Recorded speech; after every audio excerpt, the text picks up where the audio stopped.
Rustem Umerov, Kepala Dinas Intelijen Luar Negeri Ukraina, protes mendukung Fedorov dan serangan terhadap Arakhamia. Berakhirnya operasi 40 hari Ukraina untuk memaksa Rusia menuju perdamaian dan pengumuman operasi baru Dinas Keamanan Ukraina.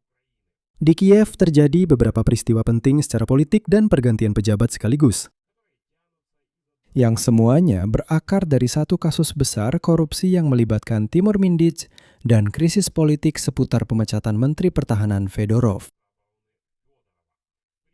Presiden Ukraina Volodymyr Zelensky sehari sebelumnya menunjuk Rustem Umerov sebagai Kepala Dinas Intelijen Luar Negeri, dan dialah yang muncul dalam rekaman Mindich.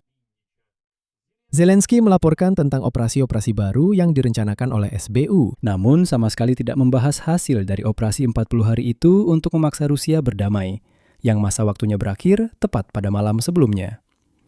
Sementara itu, protes yang menuntut pengembalian Fedorov belum juga reda selama lebih dari 2 minggu. Secara keseluruhan, dalam edisi kali ini kita akan membahas berita-berita terbaru dan terpanas dari Ukraina, agar Anda tidak ketinggalan apapun. Nama saya Alexei Peci, mari kita mulai. Tapi sebelum kita mulai, saya mohon Anda untuk berlangganan saluran YouTube ini. Kita sedang menuju angka 300.000 pelanggan. Jadi, saya akan sangat berterima kasih atas setiap langganan dari Anda. Jadi, mari kita mulai dengan berita utama tentang penunjukan pejabat, yaitu pengangkatan Rustem Umerov. Volodymyr Zelensky, Presiden Ukraina, telah mengonfirmasi Rustem Umerov sebelumnya adalah Sekretaris Dewan Keamanan dan Pertahanan Nasional Ukraina, sebelumnya lagi Menteri Pertahanan Ukraina, dan sebelum itu Kepala Dana Properti Negara. Dan sebelum itu anggota Parlemen Ukraina diangkat sebagai Kepala Dinas Intelijen Luar Negeri Ukraina. Presiden Zelensky sendiri menjelaskan hal ini sebagai berikut.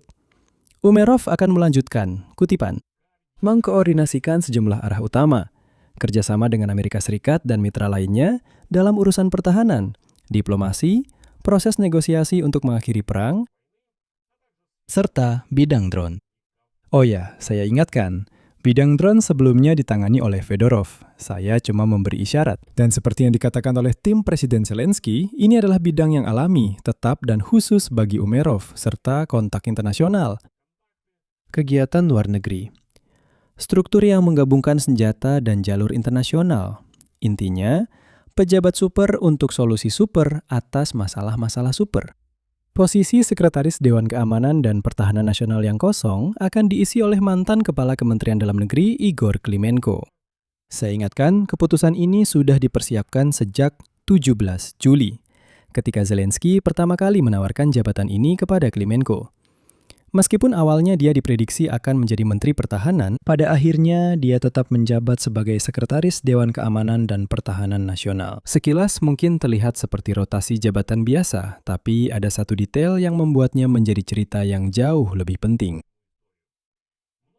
Banyak pihak oposisi terhadap kantor Presiden Ukraina mengingat bahwa sebenarnya dalam dokumen kasus pidana yang sedang diselidiki oleh para anti korupsi Ukraina, yaitu Lembaga Anti Korupsi NABU dan SAP, terdapat rekaman audio percakapan yang dibuat di apartemen pengusaha Timur Mindich pada musim panas tahun 2025. Dan dalam salah satu rekaman percakapan tersebut, yang terlibat bukan lain adalah Menteri Pertahanan saat itu, yaitu Rustem Umerov. Para lawan bicara membahas kemungkinan penunjukan dirinya sebagai duta besar di Amerika Serikat. Serta perusahaan Firepoint, produsen persenjataan jarak jauh, khususnya model roket dan drone FP1, FP5, dan FP7. Sementara itu, Mindich sendiri mengeluhkan kepada Umerov tentang kurangnya pendanaan untuk perusahaan Firepoint tersebut. Jadi, orang yang namanya muncul dalam rekaman salah satu kasus korupsi paling sensasional di bidang pertahanan mendapatkan penunjukan sebagai Kepala Dinas Intelijen Luar Negeri Uni Soviet. Artinya, lembaga yang pekerjaannya secara definisi dirahasiakan dan dikeluarkan dari sebagian besar pengawasan publik. Saya juga ingin mengingatkan satu detail sebelumnya yang mungkin sudah banyak orang lupakan. Rustem Umerov sudah pernah diperiksa sebagai saksi dalam kasus Energoatom, satu lagi skandal korupsi besar dalam beberapa tahun terakhir. Jadi ini bukan pertama kalinya namanya dikaitkan dengan penyelidikan penyelewengan uang negara. Dan justru sekarang dia mendapatkan promosi.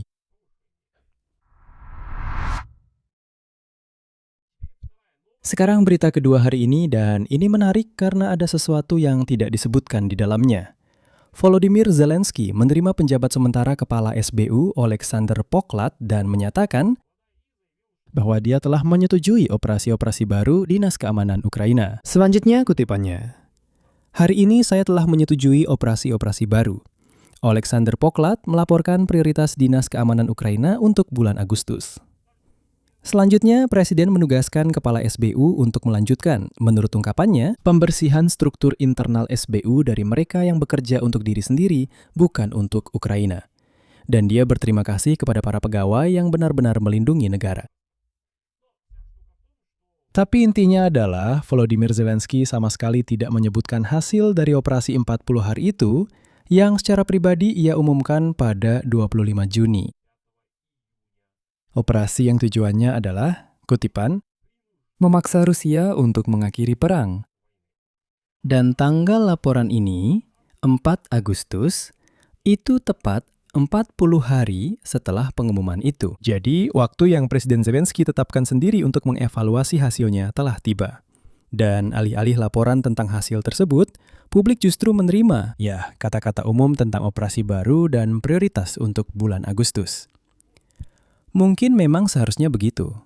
Mungkin tidak semua operasi perlu diumumkan ke publik. Tapi setidaknya ada pernyataan dari Dinas Keamanan bahwa mereka telah menghantam sejumlah target di wilayah Rusia dan itu saja. Jadi sekarang semuanya bermuara pada pernyataan bahwa kami sudah menyerang dan akan terus menyerang. Reaksi Kepala Kantor Presiden Kirill Budanov juga sangat mencolok yang disampaikan kemarin. Saat mengomentari operasi selama 40 hari ini, dia mengimbau, kutipan, jangan terpaku pada tenggat waktu. Nah, jika diterjemahkan ke dalam bahasa biasa, ini adalah pengakuan langsung bahwa tujuan yang dinyatakan untuk dicapai dalam 40 hari tidak tercapai. Oleh karena itu, topik ini hanya dihindari, meskipun penting untuk segera mencatat satu detail yang sangat penting. Vladimir Zelensky tidak pernah mengatakan bahwa, misalnya, dalam 40 hari sesuatu pasti harus terjadi. Dan itu bukanlah tenggat waktu, tidak ada ultimatum apapun. Hanya ada pernyataan tentang peluncuran operasi selama 40 hari untuk memaksa Rusia menuju perdamaian. Meskipun secara pribadi saya sendiri sampai akhir tidak mengerti untuk apa sebenarnya tenggat waktu itu disebutkan. Untuk apa pernyataan itu? Operasi selama 40 hari? Untuk apa? Nah, kalau tujuannya memang untuk menyerang dan memukul Rusia, ya harusnya langsung menyerang dan memukul Rusia. Kenapa harus mengumumkan 40 hari itu? Intinya, bagi saya, pertanyaan ini tetap tidak terjawab. Namun, pekerjaan nyata Dinas Keamanan Ukraina memang terus berjalan, dan berjalan dengan sukses.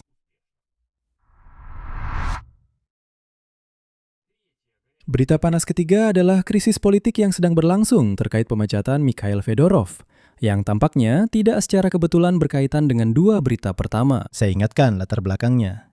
Fedorov, di bawah kepemimpinannya Kementerian Pertahanan, meluncurkan reformasi besar-besaran dalam pengadaan untuk Angkatan Bersenjata Ukraina. Dicopot dari jabatannya melalui pengunduran diri formal seluruh kabinet. Sudah hampir 3 minggu protes di Kiev belum mereda, dengan tuntutan untuk mengembalikannya ke jabatan Menteri Pertahanan. Pada 31 Juli, saya ingatkan, terjadi aksi unjuk rasa besar-besaran. Di sana sekitar 5.000 orang berjalan dari Taman Shevchenko ke Teater Ivan Franko dengan tuntutan yang sama. Kembalikan Fedorov kepada kami. Dan inilah sumber yang dekat dengan pimpinan fraksi Pelayan Rakyat, mengatakan kepada para jurnalis bahwa, dengarkan, bahkan jika Presiden Zelensky mengajukan pencalonan Fedorov sebagai Menteri Pertahanan, kemungkinan besar itu tidak akan mendapatkan dukungan yang cukup di ruang sidang Verkhovna Rada. Meskipun semua itu hanyalah manipulasi, karena pada kenyataannya, Partai Pelayan Rakyat dan seluruh fraksi memberikan suara sesuai dengan apa yang dikatakan Presiden Zelensky. Jadi itu agak sedikit menipu, tapi ya sudahlah. Tapi sebagai argumen, para anggota parlemen dari Pelayan Rakyat mengingatkan, katanya, lihat saja.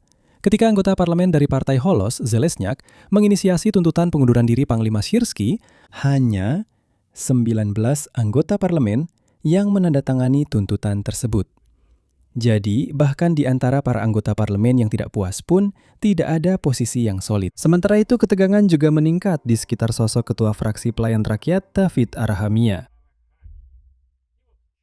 Dan sebagian pendukung Mikhail Fedorov secara langsung menuduh David Arhamia sebagai dalang di balik pemecatan menteri melalui manuver prosedural dengan mengganti seluruh pemerintahan.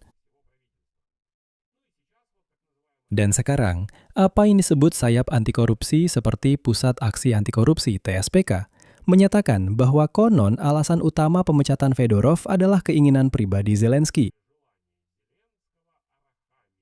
Arhamia dan kelompoknya ingin mengontrol pembagian anggaran pertahanan raksasa sebesar 60 miliar euro dari pinjaman 90 miliar euro dari Uni Eropa. Namun, tetap saja, jika memperhatikan pernyataan-pernyataan seperti itu dari para aktivis anti korupsi, saya harus mencatat bahwa ini adalah tuduhan langsung terhadap seseorang, bukan fakta yang sudah terbukti atau tuduhan yang sudah dibuktikan. Jadi, mari kita anggap ini sebagai pendapat subjektif dari sekelompok orang tertentu. Apa yang bisa disimpulkan dari semua ini?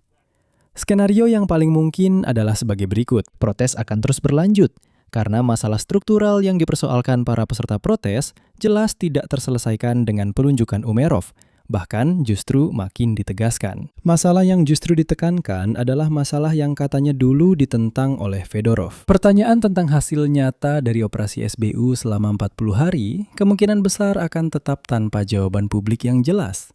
Jika melihat retorika Budanov yang mengatakan agar tidak terpaku pada tenggat waktu. Tim Presiden Zelensky tampaknya sendiri belum siap untuk mengakui apakah hasilnya berhasil atau tidak. Operasi itu ada, ya sudah, begitu saja. Dan penunjukan Rostem Umerov sebagai Kepala Dinas Intelijen Luar Negeri, mengingat munculnya namanya dalam kasus Mindich, bisa menjadi sumber kritik baru dari mereka yang memang sudah menuntut transparansi di bidang pertahanan. Di sini saya akan mengakhiri dulu. Hari baru telah dimulai, 5 Agustus, jadi saya yakin hari ini juga akan ada banyak berita. Jadi saya akhiri dulu, tulis pendapat dan kesimpulan Anda di kolom komentar di bawah episode ini. Jangan lupa subscribe channel ini, tekan lonceng, dan beri like. Jika Anda ingin mendukung kerja saluran YouTube independen ini, Anda bisa melakukannya secara finansial melalui donasi apapun atau menggunakan fitur sponsor di YouTube. Itu adalah tombol di sebelah tombol subscribe, di situ tertulis sponsor. Silakan klik pilih format dukungan yang paling nyaman untuk Anda. Saya akan sangat berterima kasih atas dukungan apapun dari Anda. Itu saja. Jaga diri kalian. Sampai jumpa semuanya.